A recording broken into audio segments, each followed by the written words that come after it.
The Vox Markets Podcast with Justin Waite. Nothing in this podcast is intended as investment advice, and the people in this podcast may hold positions in the stocks they talk about. Do not buy anything based solely on a tip or recommendation. Please do your own research. Welcome to the podcast on Wednesday, the 21st of April 2021. On the podcast today, Dan Betts, CEO of Hummingbird Resources, provides an operational and trading update for the first quarter. Plus, he gives production guidance for 2021. Also, John Meyer, mining analyst and partner at SP Angel, talks about inflation and Anglo Asian, BlueRock Diamonds, Bushveld Minerals, Cornish Metals, IronRidge Resources, Mkango Resources, and also Zamare, which is a private company about to list. And as always, at the end of the podcast, I have two lists for you. The top 5 most followed companies on Vox Markets in the last 24 hours, and the top 5 most read RNSs too. By the way, you can see both these lists, of course, on the front page at voxmarkets.co.uk. You see lots of other content. There's an article there in Hummingbird. There's one there in Myriad Advertising. There's one there in Lexington Gold, Blue Star Capital. And there's a fund manager. In fact, I was just watching before I came on here. A fund manager, Andy Brough, with Paul Hill. Worth watching, definitely. And don't forget, always worth checking out, the old COVID-19 index. I wonder how long that'll be around for. But the biggest rise today is Novacyte. It's having a bit of a fall of late after that dispute over the contract with the NHS. That's up 5.67% to 394. Biggest faller there is Gfinity. It's annoying. The sellers in there. They'll come out eventually. Warrant holders, drip, drip, drip the sells. Once they're out, it'll pop. I say that, of course, I'm biased because I own Gfinity. GFR and Ticket Esports, very hot area. So check that out, voxmarkets.co.uk. Vox Markets is an online community of investors that runs a free mobile and desktop platform that allows you to track news and updates about any UK-listed company, offering RNS push notifications, detailed charts, pricing data, and much more. Find out more at voxmarkets.co.uk/app. And joining me on the podcast right now is Dan Betts, CEO of Hummingbird Resources. HUM is ticker. Dan, thanks for joining me. Hi, Justin. Thanks for having me. Now, you've released a Q1 2021 production results and operational update, and we'll get into that. But as always, Dan, give us a brief summary as to what Hummingbird's about, because you've got lots of things going on there. Hummingbird is a gold mining company with a producing asset called Yamfilila in Mali, which today we're announcing the Q1 results for. We also have a development project in Guinea called Carusa, and a development project in Liberia called Dubi that is being progressed by us in a joint venture. So, yeah, we've got a lot going on and a lot of news flow coming up, I think. Yeah, absolutely. So let's go into the first production there, Q1 release this morning. Can you take us through some of the key highlights and then we'll look at the expectations and outlook, if you could? Yeah, sure. So in the quarter, we poured 22,781 ounces of gold, and that was done at an AISC of $1,494 an ounce. On a flat run rate, if you extrapolate that, it obviously comes in below our annual guidance, but it's entirely consistent, Justin, with our expectation, and we're maintaining our guidance because we expect production to increase and AISC to drop as the year progresses now. I think, as we clearly highlighted at the end of last year, we've been going through a period of high strip and, as a result, higher costs, lower grade in the ore body, and that has largely played out over the last 2 quarters. But I think actually, despite what it may appear like on the surface, I think actually site's performing very well at the moment. If you look at the plant performance, throughput rates, we've transitioned to a new mining contractor during the quarter, which is a huge transition for any mining operation. And we've moved from AMS, Australian Mining Services, to Junction Mining, who are really getting stuck in and performing well. Initial mining volumes are actually up immediately, which is a great result. So in terms of the numbers, I mean, that's really the main headline, Justin, is the ounces produced in the AISC. But we've also appointed a new chief operating officer for the group called Anthony Koken, who previously was GM at Bisha Mine and then chief operating officer for AMS, African operations across Africa. He comes with a huge amount of experience, and he will be supporting the team driving efficiencies and improving performance at Yamfilila, and also obviously as we ramp up development at Carusa. So there's been a lot going on. Yeah. Well, just looking at the figures there, I mean, it seems to me that Q1 went well, but it seems like everything's improving from here. You're saying production is going up, ASIC is going down, and also it's worth talking about the debt there because you're almost debt free now. Yeah, I mean, I think it's important to remember the company it's got 4 and a little bit million. 4.6, yeah. Yeah, $4.6 million of debt left. That will be fully repaid this quarter, and it's net cash and it's producing cash. So despite the Q1 production numbers, during the quarter we generated cash. We spent $2 million on exploration in Mali. We spent over $1 million on their development studies and work at Kouroussa, and we've done a lot of the sustaining capital in the project in terms of things like the tailings dam lift. There's an awful lot of work going on, and the balance sheet is continuing to strengthen. So, I think if you can look through the initial numbers, I think Hummingbird's in a very strong position, really. Yeah, absolutely. So you mentioned their new COO. Okay, so let's be focusing on the operations there, driving that forward. So you discussed in the recent release about unrest in the township of Kouroussa, directed at government authorities. Can you give a bit more, colour on that and any impacts it could have on development plans there, please, Dan? Yeah, I mean, look, security is obviously a big issue for any mining company in the region, and there is an awful lot of dynamic situations to be aware of at any given time. I mean, unfortunately, in the region of Kouroussa and Kouroussa town last week, there was rioting and looting that was promoted by what I understand to be a group of illegal artisanal miners from Burkina Faso in the region, and the local mining communities were pretty unhappy about this, and they had a sort of they had a set to with the local law and order forces, and I think it's ended now, and I think calm has been restored to the region, but I think it's been a pretty unfortunate affair. Security is paramount for us to operate anywhere, for our people and for the environment. So I'm actually heading down to West Africa next week. Hopefully I'll meet the Minister of Mines in Guinea, and in terms of impact on our operations, Justin, there isn't any. Yeah. I mean, we're not mobilised there. We don't anticipate any impact to us, to our timelines, budgets, anything, but always something to be mindful of. Yeah. So I mean, if anything, government security will be stepped up, won't it, I suppose? I think so. I mean, I think they take this very seriously, but it's not it's one of those things. Yeah. Okay, let's move on to Dubian in Liberia there. The project looks to be progressing towards definitive feasibility study by Earning Partners, that's Pasofino. When should we expect the completion of that, Dan? Well, I think that the timetable hasn't changed in that they're expecting the DFS by the end of the year. They are, I think 4 rigs are turning at the moment in Touzon. They've done everything they've said to date. I mean, all the infrastructure, roads, camps, everything was finished, and they've been working hard on drilling lately. I think the story's been slow because it's taken a while to get the drills turning and get into the geology and the studies. But I think we can expect to see numbers coming out quite soon. We don't need to wait till the end of the year for a feasibility study. I think Pasofino will start bringing out drill results and maybe sort of some preliminary economic numbers quite soon. Yeah. And so just look at news flow over the next quarter, next 6 months. What can we expect?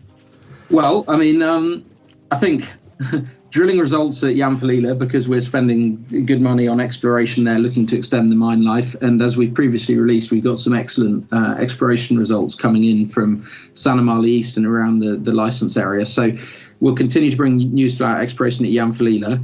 Hopefully in Guinea, we will be able to announce the award of our mining license soon, which is a big milestone in the ability to take that project forward. And obviously, as we move towards development, releasing numbers on that Kouroussa project, which is coming together well, and news flow on the Dubi project as Pasofino developed there. So I think there's lots of news flow, but the main event for us this year, as we've always said, is to showcase stabilised production at Yamfalila and numbers that people can believe in and trust. Yeah. And I'm not sure if you're aware, but there's been a double bottom in the gold chart. Do you know what that means? It's basically, it's very good, I think, because on the 8th of March, gold hit 1678. Then it bounced up and came back down, retested that on the 30th of March. Didn't go quite as low, so a higher low there, and now it's starting to climb. That's quite bullish. I think that's the bottom there, temporarily, you know, so we may say a steady climb from here. That's good, isn't it? Well, look, I really hope so. I mean, I remain a bull. I can't understand why the gold price hasn't moved more strongly, but I mean, there are forces above our pay grade, Justin, at work here. So, I mean, let's hope it does go up. Yeah, I think you probably see yourself in Bitcoin and gold will go up, I think. Okay, so as always, Dan, 3 reasons. Someone's liking the sound of the progress you're making but are not yet following the story. 3 quick reasons why they should hit that follow button on your page and add Hummingbird Resources to their watch list, please. Well, I think Hummingbird is in a strong position. It's cash generative. It has an organic pipeline of growth. It's stabilising production at Yanfolila that is set to improve and continue. Exploration results are looking good, and there's lots of news flow coming from the project, from our development projects and our JV partners. So, actually, I think it's a good time for Hummingbird, really. Yeah, marvellous stuff. Good to chat to you, Dan, and hopefully we'll catch up in the not-too-distant future. Thanks very much. Thanks, Justin. The Vox Markets Podcast with Justin Waite. And joining me on the podcast right now is John Meyer, mining analyst and partner at SP Angel. I got to say, John's got a bit of verve about him, a bit of zest, a bit of zeal. He's a bit of passion there. And I sense, halfway through the conversation before we hit the record button, you told me you're in the office. It's almost like, John, you know, humans, we need that interaction because you do sound a bit more upbeat, you know, a bit perky. It's very nice to be back in the office. There's no doubt about that. And we went out for a couple of sherbets last night in Soho, and it was good fun. There were thousands of people out in Kingley Street, all enjoying the weather and outdoor dining. And in fact, you know, it almost had a continental feel about it. Yeah. Did you worry at any time that we thought we'd take this a bit fast? Are you vaccinated? I mean, did you think, oh, hang on a sec, the amount of crowds out here, you know, the virus could be spreading again quickly. Are you worried about that? I'm vaccinated. I feel that the risk of contracting the virus outdoors is very low. We've got the windows open in the office, so we've got good airflow. Airflow is so essential because so long as you dilute the virus, then you're not likely to catch it at all. Yeah. I think the government's worked out that actually outdoor entertainment, dining, all of that sort of thing is very low risk. They said, okay, pop concerts, rock concerts where everyone's close together and drinking beer is a higher risk. Spitting and shouting on each other and snogging, People enjoying dining, drinking outside at a sensible distance is perfectly fine. Everyone should just go out and enjoy themselves, and particularly enjoy themselves in the sunshine, get the vitamin D, be more healthy, you know, get out and about. We've all been locked up for way too long. Everybody needs this. Did you have a sense at all last night when you saw quite a lot of people out there? Did you have a sense at all that, you know, we were going too fast on this or not? Or did you feel quite safe? I felt we were going a little bit fast on it. There were crowds of people, and I think you know people need to be a little bit more careful with it. But actually, it felt okay. Well, do you know what? If you look at the figures, though, I mean, we've now been down. I mean, testing is happening at a rapid amount, you know, and we've now been down almost 10 days. We've been sort of this part of the tier unlocking, and hospital admissions are still coming down.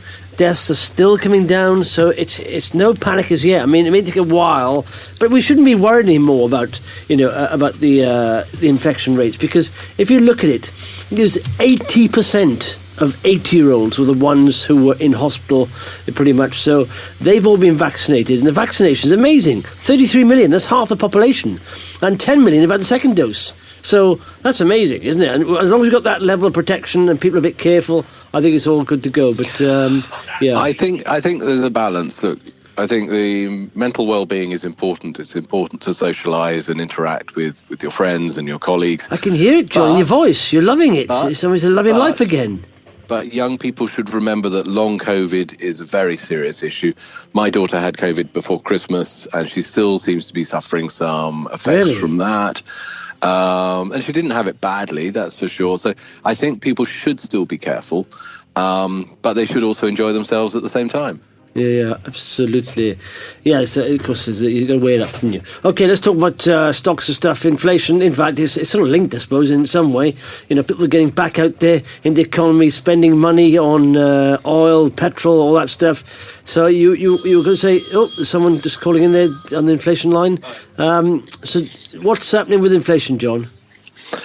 The inflation is coming at us. I mean, the deflationary effects of cheap goods from China, I think, is going to give away to inflation being passed through from higher commodity prices. That's just a good excuse for manufacturers to pass inflation through.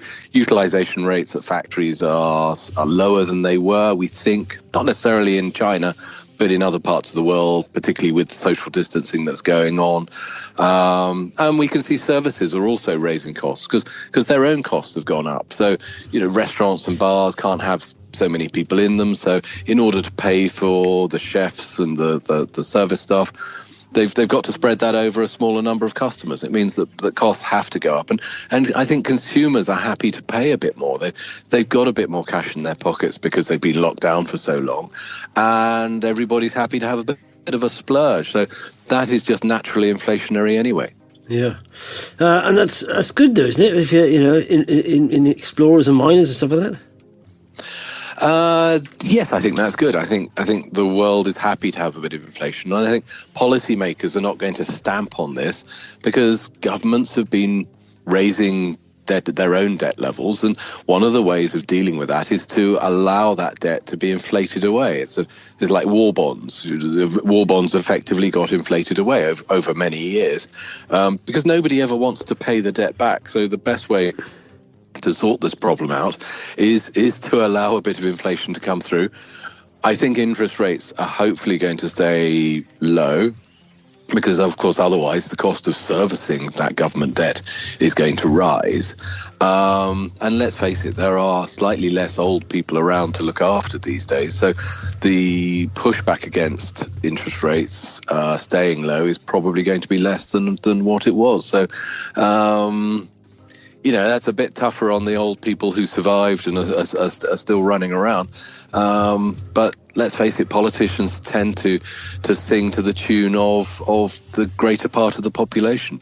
Yeah. You've got to have a bit of inflation to keep things going. So, okay, let's start off with companies in alphabetical order. Anglo-Asian mining, of course, inflation seems good for gold. What's happening there, John? Yeah, inflation very good for gold, and gold prices have continued to rise. Which is nice to see. I mean, gold was hit by Bitcoin going up so much, and I think Bitcoin came back at the weekend, quite a severe pullback, in fact. So that must have shaken confidence there. Gold prices taking off again, and with rising inflation, gold is likely to do very good. And companies like Anglo-Asian, which have done very well, are talking about expansion and that sort of thing. So the news from Anglo-Asian was relating to the extension of licenses in Azerbaijan, and the company's really proved itself in Azerbaijan. It's performed very nicely. It's overcome all challenges to do with metallurgy and things like that, and you've got to hand it to them as a technical team. They are first class, and they have the ability to expand with new discoveries there. And I'm optimistic for their future. Yeah, well, do you know what, John? Look at the chart of gold earlier. So I was chatting to Hummingbird Resources, and it's done what's called a double bottom formation. Now, that is generally very good. I'll explain what's happened there. So let me just get the chart up here. So it, on the 8th of March, it hit a low of $16.73 there. And then it bounced, had a nice big up day the next day, which is always a good sign. And it rose pretty much over the next few weeks to close to, 1,750. Then came back down and retested that low, but didn't go as low as the previous low, and then had another strong day after that, so it bounced again. And now it's starting to grind up, and it's above the 50-day moving average, and the RSI Relative Strength Index is up. So that could suggest a strong probability that gold has seen its temporary bottom there. And so that's a good sign for that, I think. Well, look, I'm a fundamentalist rather than a chartist, but what I do always find is that the charts help to crystallize your thoughts on what you think, what is likely to happen more fundamentally. And you're right. I think that formation looks very positive from a gold price appreciation perspective. Yeah, absolutely. Okay, cool. Next one you want to talk about there is Diamonds Are a Girl's Best Friend. I don't know what song that was, but BlueRock Diamonds, BRD. Yeah. BlueRock Diamonds, I'm very keen on this stock. I mean, it's a small company, but it produces nice quality diamonds. In fact, they're selling diamonds for over $400 a carat on average through the first quarter. Production rates are rising. Big expansion planned for this year. They pulled back the guidance slightly to 750,000 tons of throughput. And they reckon they'll average something over 4 carats per 100 tons. Now, I know that sounds like looking for a needle in a haystack, but that works. That's their recovery rate. But the key here is that they find very nice quality diamonds, and every quarter they seem to be finding 2 or 3 particularly large stones, which they then announce individually. And the last 3 sold for something like $230,000. I forget the number exactly, but so they get very good values, very nice stones. I think they'll make $11 to $12 million of sales this year, and the margin on that should be somewhere between 40 and 50%. Difficult to know right now, but I'm pretty excited about the prospects for this company, and I'd like to own some of this myself. Lovely stuff. Okay, well, go on then. Okay. Next one. John likes the Bushveld. What's happening with the Bushveld, John? Oh, well, look, Bushveld is a great company and they continue to raise production, but they've been hit by an unofficial stoppage at the Mkango site or plant in South Africa. And like, what a chore. So it's not an official union stoppage. They're engaged with the unions who are trying to persuade the workers to go back to work. Mm-hmm. But the workers were sold this employee scheme, and that employee scheme had a tough time last year because there wasn't the profit. The company simply wasn't making the profits. So the guys see that there's not so much money in that employee scheme, and they've gone out on an unofficial strike in order to protest. So I don't know if there'll be some sort of settlement. Management were expecting them to go back to work pretty quickly. Haven't seen any announcement on that. So it'll pull everything back a little bit this year, and it's such a shame because vanadium prices have been rising very nicely over the last few months, and I expect vanadium prices to go higher because China continues to import more and more, and now Europe and America are ramping up their steel production and starting to compete with China to get hold of stocks of vanadium. So for me, prices are going to go higher. And the other side to Bushveld, which is particularly interesting, is the vanadium redox batteries. And so they are investing in a business called Enerox, and so there'll be a sort of not quite fully integrated producer for on the battery technology side of things, but not far off it. And so that I like that model. I particularly like the sort of well-to-wheel type business, which worked very well for De Beers and for Alcan over the years. And I think Bushveld can do it. It's just taking a bit of time to push that through. Mm-hmm. All the stuff. Okay, so Bushveld. Cornish Metals. You mentioned there's something going on Twitter. What's happening, John? Yes, they tweeted yesterday something on. They were talking about cuprite in mineral core at United Downs, and so they didn't exactly say that. They showed a picture on Twitter. They didn't exactly say that this picture came from the core that they've been drilling, because they started drilling a few days ago. But one had the feeling that there was an implication that maybe the picture had come from that core, because it wasn't specific. And of course, on Twitter, they're not allowed to use you can't use very many words either. But one has the feeling that things are getting quite excited over there. And I'm certainly very, we know that they got good copper and tin grades in the initial drilling at United Downs, and we're hoping that we expect they'll get more of that. So I'm pretty interested to see what the results are, and I quite like to see a statement, an official statement with photographs of what that core looks like. So let's hope that they put that out. Yes, because they're flying close to the wind there, and they're doing it on Twitter. It felt well. They weren't specific about what that picture was, but yes, possibly. Yeah. Okay. So is this when was this? Was this today or yesterday? Was it? This was yesterday. Drilling gave us cuprite, soft, heavy red oxide. Is that what it is? That picture of that oxide there, and a minor copper ore formed by the weathering of copper sulfide minerals. Okay, cool. Yeah, so this is a quite a high grade copper mineral. It wouldn't necessarily tell you that anything was economic, but it's the sort of thing geologists get pretty excited about. And yes, if I was running the project, I would want to tell everybody about it pretty damn quick. Well, yeah, 48 people liked that, and 9 retweeted it. So cool. Okay, marvelous. And what else we talked about there? Hang on, so I didn't my list up here. I was looking at the pictures there. IronRidge Resources, you said some good news out, and what do you think? You did mention comparing it to peers as well. Yeah, more nice grades on the lithium project that they have in Ghana. And remember, Ghana is part of the European Union in some sort of trade aspects. So it's a good place to operate in. And IronRidge and Kodal Minerals, these are the best lithium projects around, frankly. So I think IronRidge is going to get a lot of support. Kodal are talking to the Chinese at the moment, so we'll see what happens there. And I believe that the management at Kodal are talking to various parts of Sino Hydro and Power China. So it feels like things are coming closer to fruition. But going back to IronRidge, yes, this project is getting bigger and bigger. It's very well placed because it's on the coast of Ghana, so shipping to China is lower cost than some others, and pretty easy to do, frankly. So yeah, I think this is a project that people should be focusing on these two companies if they want to invest in lithium in the London market.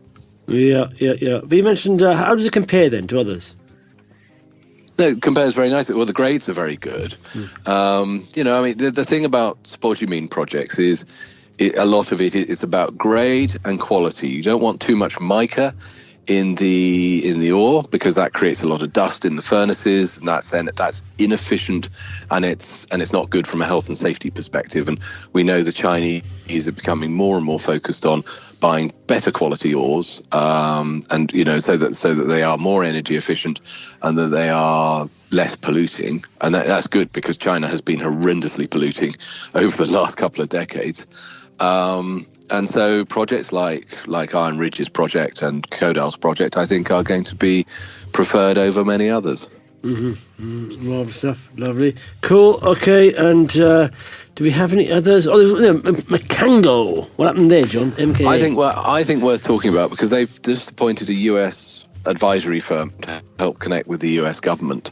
And this doesn't sound like an exciting headline to start with, but what they're doing is they're tapping into the US government strategy to develop the rare earth supply chain outside China, because they realize that 80% of the world's rare earths come from China at the moment, and they need to develop not only supply sources that are outside China, but also refining.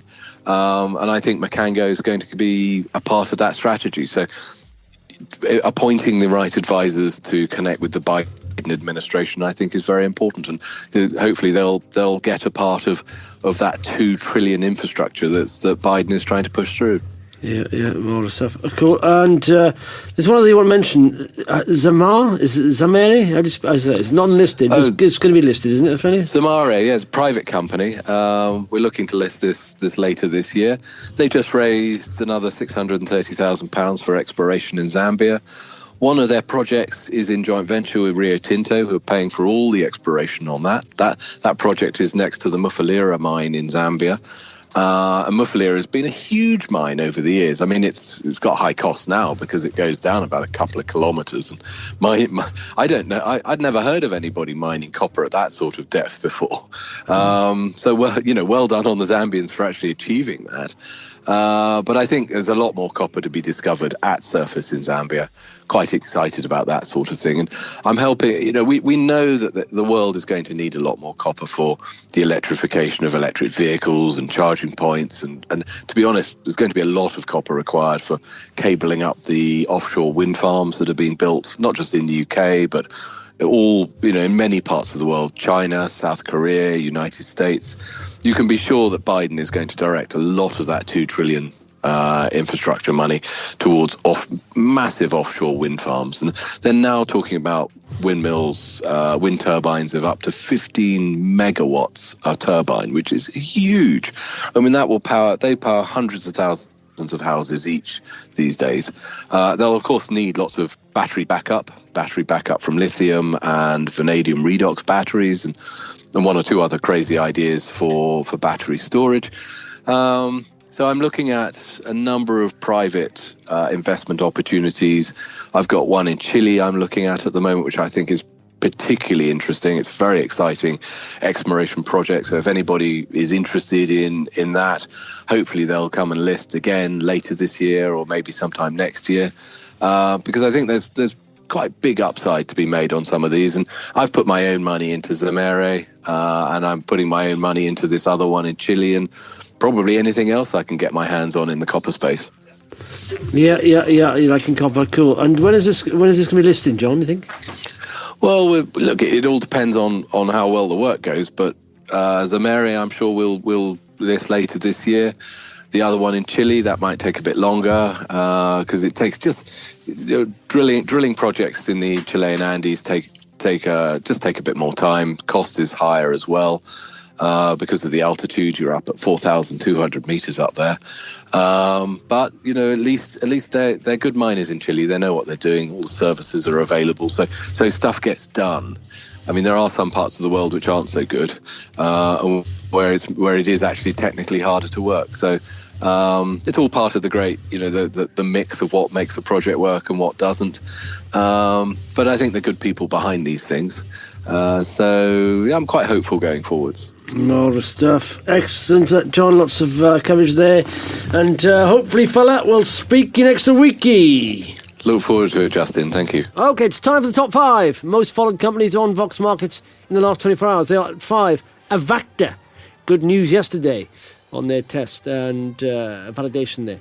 That's up 5%, 257. At 4, Landor Resources. It's at down 3% at 36.25.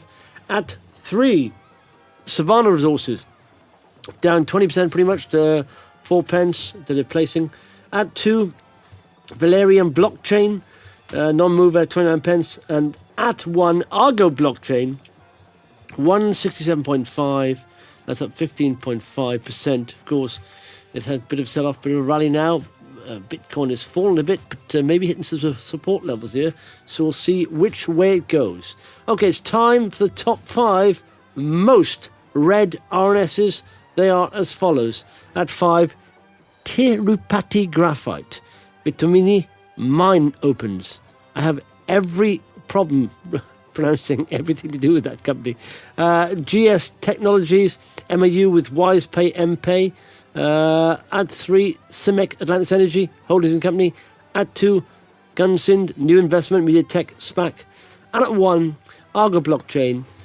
Argo engages Navia to develop its Texas facility. That's it for the podcast. Thanks for listening. Muchos appreciated. The Vox Markets Podcast with Justin Waite. Nothing in this podcast is intended as investment advice, and the people in this podcast may hold positions in the stocks they talk about. Do not buy anything based solely on a tip or recommendation. Please do your own research.